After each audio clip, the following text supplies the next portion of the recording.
winners? Let the pros show you how to make money.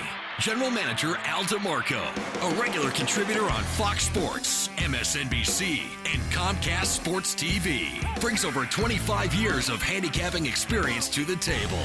CEO Steve Budin, the author of Bets, Drugs, and Rock and Roll, is the man responsible for creating the online betting industry. Together, they lead PickNation.com, your number one source for winners.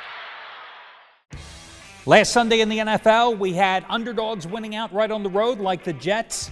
We had blowouts, the Patriots over the Colts. We had backdoor covers that cost a lot of gamblers here in Vegas big money, like the Chargers coming back and scoring a meaningless touchdown to them, but a devastating one to bettors. And that was just Week 11. Week 12 of the NFL season is here, and this is the Countdown to Kickoff program, the only nationally televised show to break down all of your top games from a point spread perspective. Al DeMarco along with Steve Budin, and we are proud to be joining you for a sixth consecutive year on FoxSports.com. And Steve, I'll tell you, we talk as gamblers about backdoor covers, and people go, oh, it's just a cute little name. Well, it's not so cute when you're backdoored, and I think the most devastating game on last Sunday's card for the handicappers at PickNation.com, for the gambling public, without a doubt, everybody had bought into the Broncos, bet the Broncos up to 8.5 by game time against San Diego.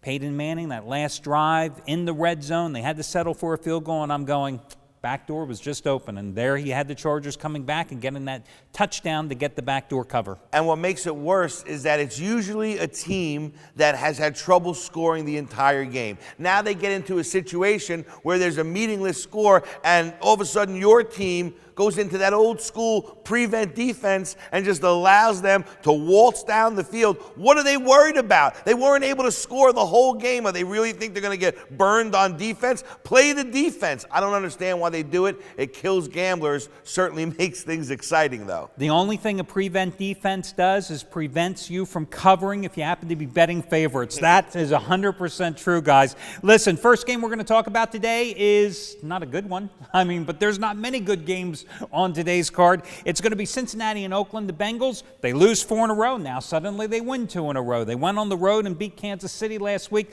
but me, you, and 9 other guys can probably beat the Chiefs. Now they're laying 7.5 at home against an Oakland team.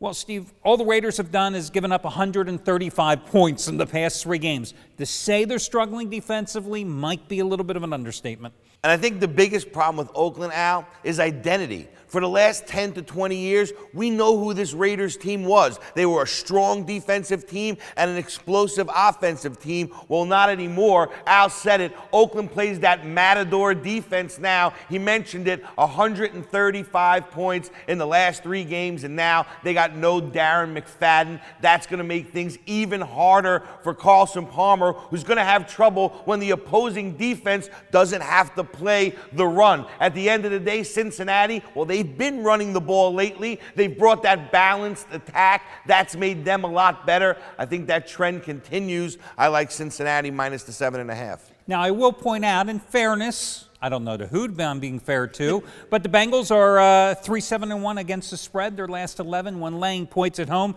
But then again, this is an Oakland team. Their last road game 2 Sundays ago, all they did was give up 55 points at Baltimore, a AFC North rival of the Bengals. I'm with you. I think the only way to play this one is to go ahead and take the Bengals, Steve. This Raiders defense, 11 sacks on the season. They're allowing opposing quarterbacks to complete 67% of their passes. And when you don't get pressure, secondaries get scorched. I've been talking about this all season long, guys. The back 4, they're left vulnerable, and that's the case with the Silver and Black. They've given up 20 touchdown passes versus just 6 interceptions so far this season. So I'm with you. I think you have to go ahead and play Cincinnati.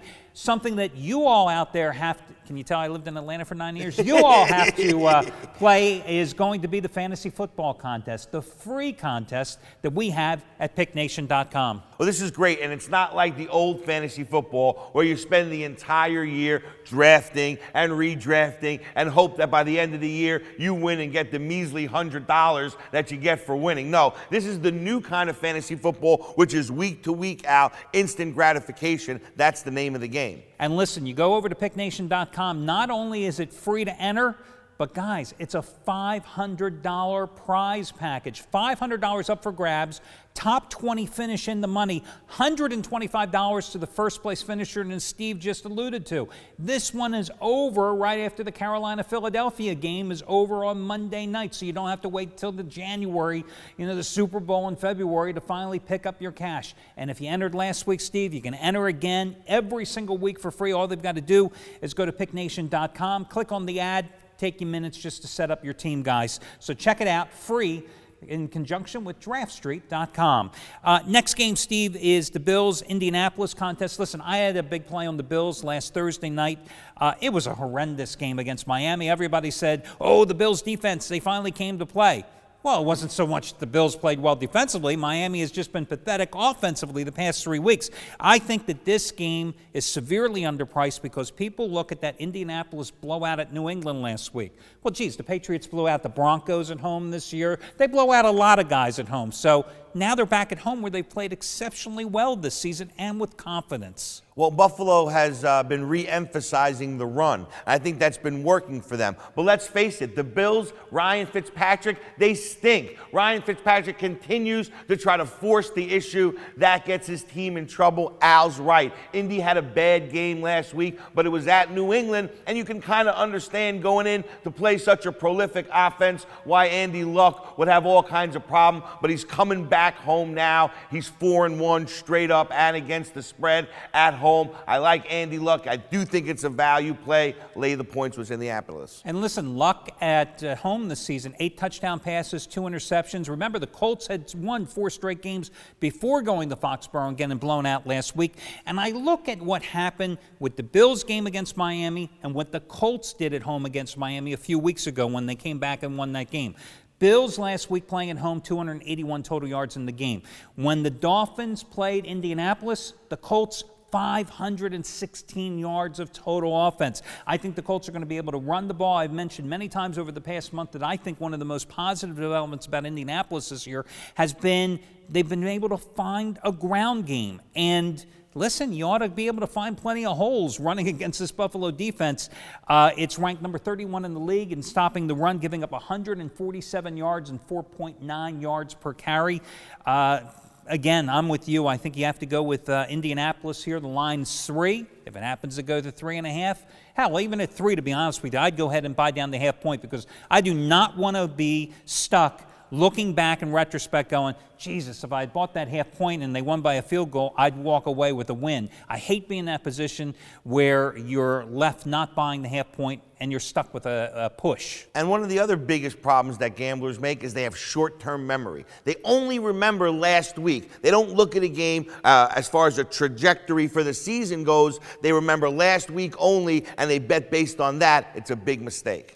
Guys, also, if you want my best bet today, Steve's latest from his Red Hot Baltimore crew and all the handicappers' top picks at picknation.com, all you've got to do is go to the site, picknation.com, and check out the one-day free all-access pass, which, Steve, is unique to our business because nobody else would have the guts to ever try something like this. Oh, well, you said it. Every other company, they don't want to show you what they've got behind the curtain. They want to just take your money and then try to, satisfy you later. On the other hand, we're the polar opposite. We want to bring you in, show you everything that's behind the curtain, show you underneath Disney World for all intents and purposes, so then later, when you get ready to invest, you know exactly what's going on. And you're talking about $600-700 worth of action today for free, no strings attached. Check it out, the one-day all-access pass at picknation.com. And Steve, the reason we do it is we're that confident that we've assembled the group of handicappers that will win for you on a consistent basis. Nobody wins every day. I'm not trying to blow smoke up you know what,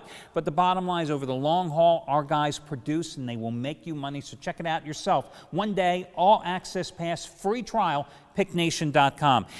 Denver, we alluded to the Broncos earlier in the program where the Broncos allowed the late touchdown to San Diego last week, cost themselves the cover, but still, this Denver team's on a red-hot roll, Steve. They've won 6 of their last 7 straight up. The only loss in New England against the Patriots.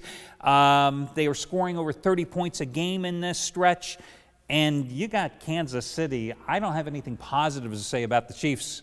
Denver beat this team with Tim Tebow last year. He only completed 2 passes in that game. Now enter Peyton Manning. Only the best regular season quarterback of all time. Denver's on a 5-game winning streak. They've scored 30 or more in all of those games. On the other side, KC, only 16 points or less in their last 6 games. I think Denver's a Super Bowl contender right now. I think a lot of people don't understand because they watched Denver in the beginning of the season when Peyton Manning hadn't gelled yet, when his timing wasn't down. Now we're seeing that Hall of Fame quarterback come through. It's Denver time in this one. Yeah, I think the only way you play this game is to go ahead and lay the points. The only word of caution I have for you guys out there is notice how the Denver offense struggled a bit once Willis McGahee went out with the knee injury, and he's going to miss probably the rest of the season now.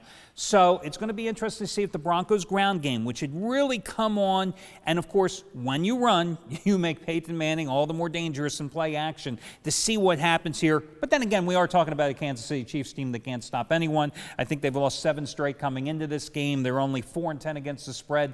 Their last 14 games against division rivals. So what the hell? Go ahead and lay the points with the Broncos. Tennessee and Jacksonville. What a game this one is. Woo! Yeah, it's Break out the popcorn. It's a good thing this is the last game of the first half of this program because I don't want to spend too much time on it. So you got a Jacksonville team that last week actually showed some moxie, mainly because Chad Henne came off the bench and really went gangbusters for them at quarterback. Blaine Gabbert, I don't buy him. I think it was a mistake on a first-round pick a couple of years ago. They just don't move the ball. Maurice Jones-Drew, of course, has been out forever. This Tennessee team, I don't have a lot positive to say there. With Jake Locker being back at quarterback, big deal. The one thing that Tennessee has been getting is very good production from Chris Johnson, who's averaged 130 yards a game in his last 5 games. But geez, if this is the who cares game of the week as far as I'm concerned, and I've said to you many times, you don't put good money on bad teams, and these are 2 bad teams. Well, Blaine Gabbert is in the league for one reason and one reason only. Tim Tebow has to be better than somebody, so it's Blaine Gabbert. Look, we talked about it earlier. One of the things that gamblers do is they have short-term memory. They only remember the week before. So they're looking at this game and they think, oh, Jacksonville, they're really hot. That's creating a little bit of value for Tennessee. So I like Tennessee here. I think they're a value play. I'm going to lay the 3 points with the Titans. And here's one of those statistical anomalies that you run into so many times. And again, I've always said about trends and ATS numbers and stuff, you find me one that supports one side, I'll find you 2 that support the other. But the road team has covered every single one of Jacksonville's games this year. It's 10-0 against the spread. Well, that's good enough reason for me to go ahead and say that you're probably right, and we might as well take Tennessee. This Jacksonville team can't stop anybody on the ground. They're ranked 29th in the league in terms of rushing defense. They've given up over 123 yards or more on the ground in 8 of 10 games this season. And as I said, with Chris Johnson resembling the guy that was so dynamic 2 years ago, I think you have to go ahead and take Tennessee, even though it's just a miserable, miserable game. Listen, guys, we do have a much better game to kick off the second half of the program. That little game between Atlanta and Tampa Bay. Who would have thought at the beginning of the season with the Bucs with a new coach that this would be one of the top games on the card today, but it certainly is. And of course, we've got a few others to continue with here as the countdown to kickoff program continues running through all of your top games from a point spread perspective. Let me quickly remind you too, guys, if you miss any part of today's show, all you've got to do is go back to picknation.com and you can watch it in its entirety. So that means if our mothers are watching, they can go ahead and watch us once more, because maybe, I don't know, many other loved ones that are. We'll be back in just a moment.